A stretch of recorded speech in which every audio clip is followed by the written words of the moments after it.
Rod, Bakit po pa? samahan mo akong ihatid ang pinagbentahan ng palay kay Masong. Magkano pa ang napagbenta ng palay? 187,000 ang napagbentahan ng palay. Mukhang marami-rami pa.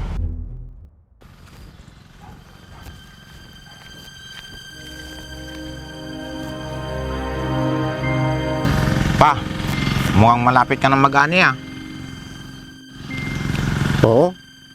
Asan kaya si Masong? Ayun pa oh, papalapit na siya dito.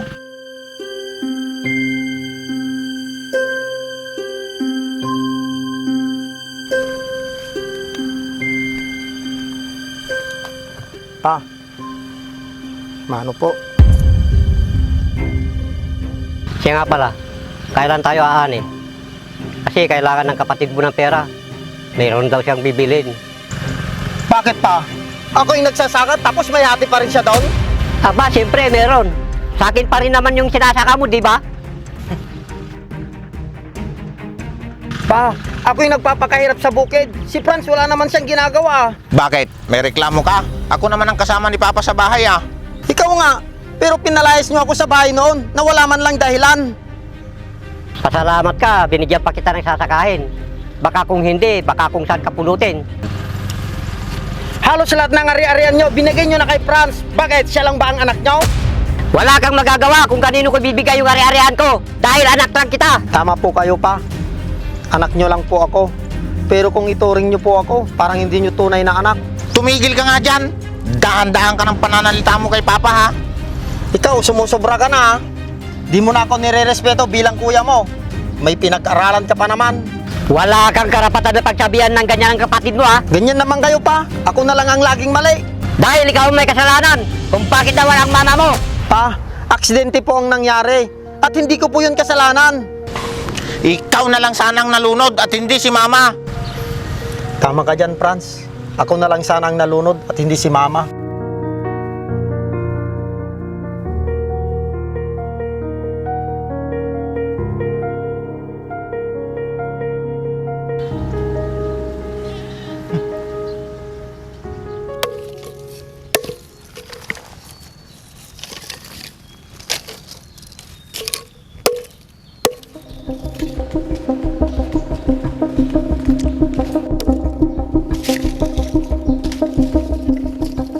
Pare Masong, napadalaw ka pre. Kumusta na?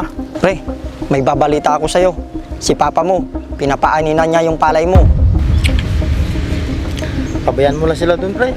Pag pumunta ako doon, ako na naman ang magiging mali kay Papa. Pumapayag ka na ginaganyan ka lang nila? Sanay na ako pre. Sasabihin na naman ni Papa na sa kanyang bukid. Ilang beses nang ginagawa sa akin yan tuwing magpapaani. Kaya sanay na ako na sila kumukuha ng palay ko at nagbebenta.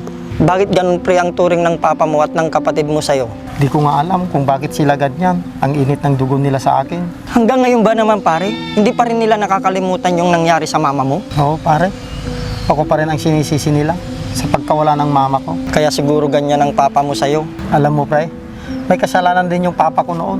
Paano mo nasabi yan pre? Magkakasama kaming tatlo noon na nakasakay sa bangka.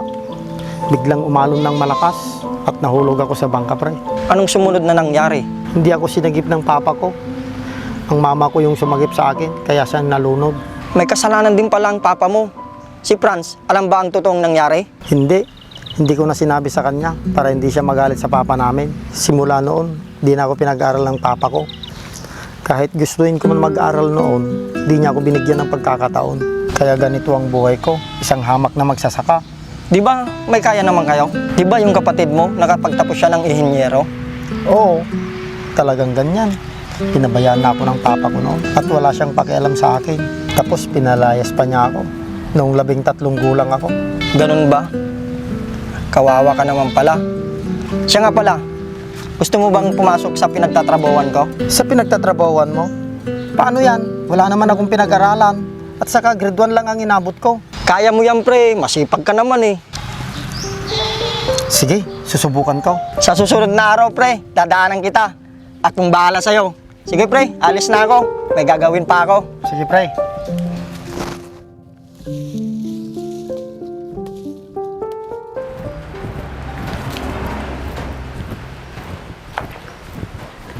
Rod, Bakit po pa? Samahan mo akong hihatid ang pinagbentahan ng palay kay Masong. Magkano pa ang napagbenta ng palay? 187,000 ang napagbentahan ng palay. Mukhang marami-rami pa. Magkano naman ang bibigay nyo kay Masong? Siyempre, kunti lang. Ako naman lahat gawas to sa bukid. Pwede na yung 5,000 sa kanya pa. Baka malaki pa nga yun. Pwede na sa kanya yung 2,000. Tapos yung matitira, pag-aatiyan na natin. Sa bagay, hindi naman marunong magbilang ng pera. Tara na.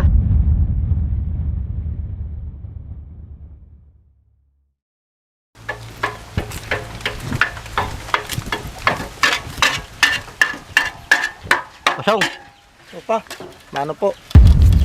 pumunta kami dito para ibigay yung parte mo sa pinagbenta ng palay. Ganon po ba? Ilan po yung naani natin sa bukid? Huwag mo nang alamin. Ang tanungin mo kung magkano ang ibibigay sa'yo ni Papa. Ito pala ang ate mo sa bukid.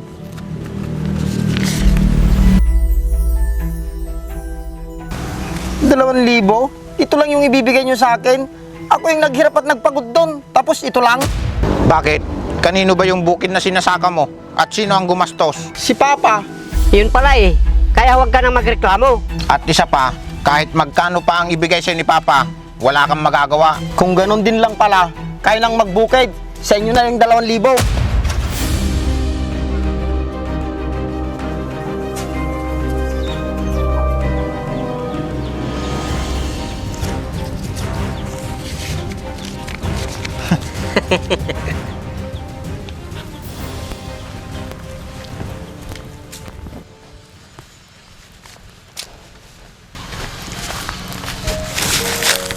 Pare Masong! Oh, ikaw pala, parang Jerry. Ano, alis na tayo? Pre, ikaw na bahala sa akin doon ha. Oo pre, huwag kang mag-alala, akong bahala sa'yo. Saglit lang pre, kunin ko lang yung mga gamit ko. Sige pre, hintayin kita.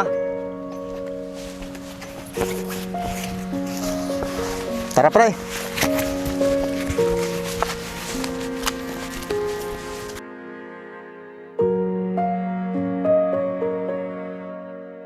Paano yan, Franz? Wala na si Masong, may trabaho na siya.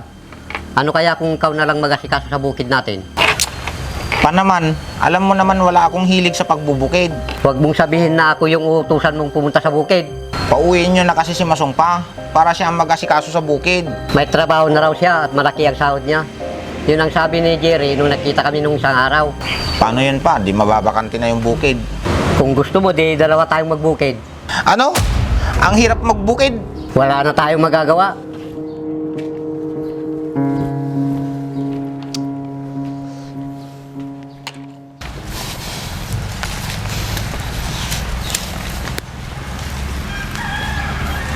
Pa, si Masong oh. Halika, kausapin natin. Sige pa. Masong! Kayo pala pa, mano po? Kamusta na po kayo? Ito, nahirapang magbukid. Simula kasi nung iniwan mo kami na ang nag-asikaso ng lahat. Oo nga kuya, mahirap pala magbukid, nakakapagod. Babalik ka na ba kuya? Hindi Franz, sa katunayan, kinuha ko lang yung mga iba kong gamit at pabalik na rin ako ng Maynila. Anak, pwede bang huwag ka nang umalis? At tulungan mo na lang kami sa pagbubukid para magkakasama na tayo. Huwag na pa.